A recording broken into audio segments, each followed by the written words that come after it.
Hello. So I did my presentation on how does the gender pay gap affect economic. So it is important to understand this cycle that we see in economic growth because this leads to higher tax revenue, and higher tax revenue leads to more jobs, higher wages, and more economic activity. We see more investment in the public sector and the private sector, which in turn leads to more increased productive capacity and in turn additional economic growth. For many years, we have seen this divide between the wages earned between men and women. The Equal Pay Act was passed in 1963 to give men and women equal pay for the same work. This allowed wage disparity to be eliminated as men and women had substantial differences in the amount they had earned per hour. However, in 2015, women working full-time earned 80 cents for every dollar that men earned. This figure shows the percentages of the highest paid jobs that possess gender wage gap. And among these jobs, we see that veterinarians, lawyers, and judges possess some of the highest percentages at an alarming 81 and 82%. And if we can close this gap in wage disparity, poverty rates would lower, which will help families better attain economic security and well-being. In modern society, we have seen how different people specialize in different areas of work. And according to Stephen Kuhn, ILO senior economist, the explanation of the gender pay gap can be correlated with men and women having different kinds of occupations, but still the pay gap problem is too difficult to be explained due to many variables that affect this phenomenon. And these can include marital status, family health and well-being, and education levels. So this figure shows over time from 2006 to 2015, both men and women's wages have increased, but so has the gender pay gap. And in an article from a 2018 edition of Policy, Ross Guest states that pure sex discrimination is objectionable as a breach of human rights and as a market failure, both of which may justify government intervention. Every year in April, there is a day called Equal Pay Day that is dedicated to raising awareness of the gender pay gap. And the day symbolizes how far into the year women must work to earn what men earned in the previous year, and the exact day differs both by year and by country. This figure shows the gender pay gap surges under US President Donald Trump in the White House. And even besides the White House, occupations such as care workers and school teachers tend to be female dominated where pay may not be the most adequate, even with the job benefits that go along with those jobs.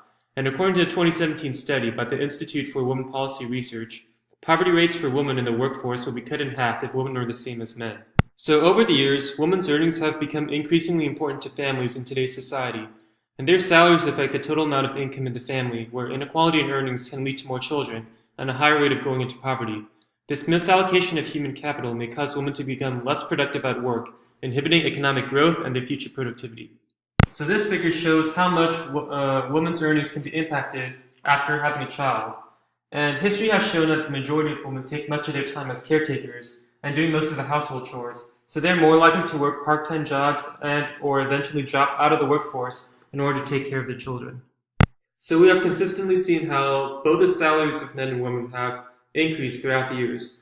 However, we still see how the failure to pay women fairly results in the misallocation of human capital and contributes to how women are working less productively than usual.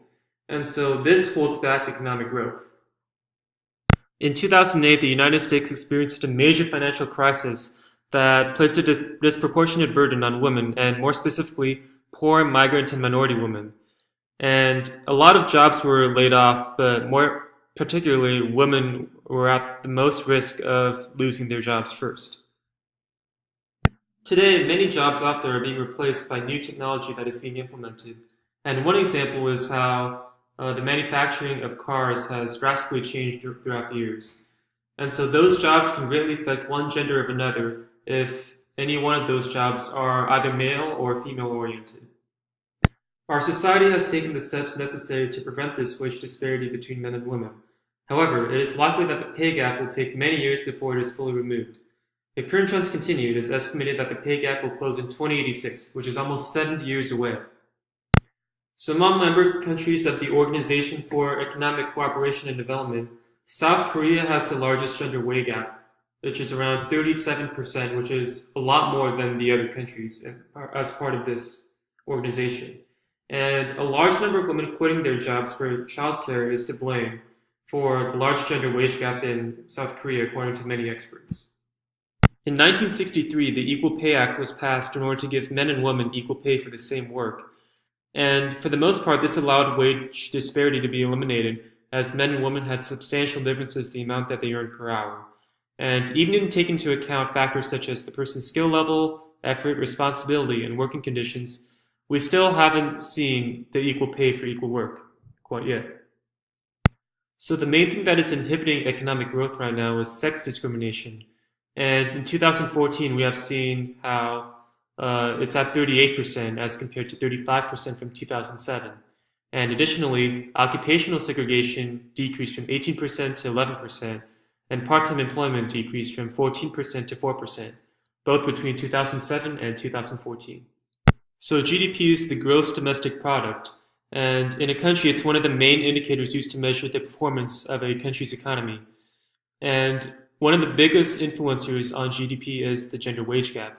And when GDP growth is strong, firms hire more workers, and so they can afford to pay higher salaries and wages. Culturally, women have had the task of keeping their children intact and making sure they are well fed and taken care of. Oftentimes, couples will not share the child-rearing duties equally, where most, if not all, of the household chores are given to the women.